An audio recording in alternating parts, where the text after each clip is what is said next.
আসসালামু আলাইকুম রহমতুল্লাহ। কুয়েতে প্রবাসীদের নিয়োগের ক্ষেত্রে ফি কমালো কুয়েত সরকার।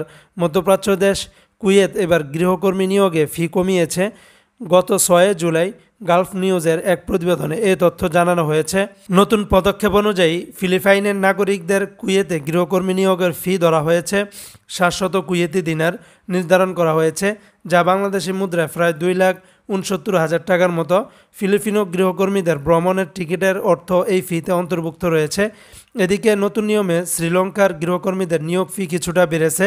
ভ্রমণ টিকিট খরচসহ শ্রীলঙ্কান গৃহকর্মীদের জন্য 750 দিনার ফি নির্ধারণ করেছে কুয়েত সরকার, যা কিনা বাংলাদেশি মুদ্রায় 2,88,000 টাকারও বেশি গুনতে হবে লঙ্কান গৃহকর্মীদের। এছাড়া ড্রাইভার বা বাবুর্চিদের মতো অন্যান্য গৃহকর্মীদের নিয়োগের ফি 180 দিনার নির্ধারণ করা হয়েছে।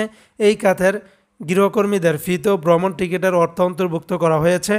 কুয়েতের আলদুররা ম্যানপাওয়ার কোম্পানির পরিচালনা প্রদর্শনের চেয়ারম্যান মোহাম্মদ আহমেদ আল আলিয়ান বলেছেন, প্রধানমন্ত্রী শেখ আহমেদ আল আবদুল্লাহ আল সাবা, প্রথম উপপ্রধানমন্ত্রী, প্রতিরক্ষামন্ত্রী এবং স্বরাষ্ট্রমন্ত্রী শেখ ফাহাদ আল ইউসুফ আল সাবায়ের পক্ষ থেকে এসব নির্দেশনা এসেছে।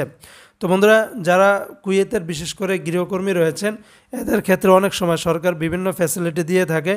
তবে উন্নত দেশগুলো, বিশেষ করে ফিলিপাইন বা শ্রীলঙ্কান বা অন্যান্য দেশগুলো থেকে যে সমস্ত নিয়োগ কর্মীগুলো আসা হয়, তাদের ক্ষেত্রে কিন্তু অনেকটা ফি কিন্তু ঊর্ধ্বমুখী থাকে, কারণ তাদের বেতন বেশি, তাদের অন্যান্য ফ্যাসিলিটি কিন্তু বেশি, যার কারণে ওটা একটা নির্দিষ্ট আকারে ফিটা কিন্তু নির্ধারণ করা হয়েছে।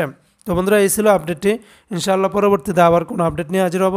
আসসালামু আলাইকুম রহমতুল্লাহ।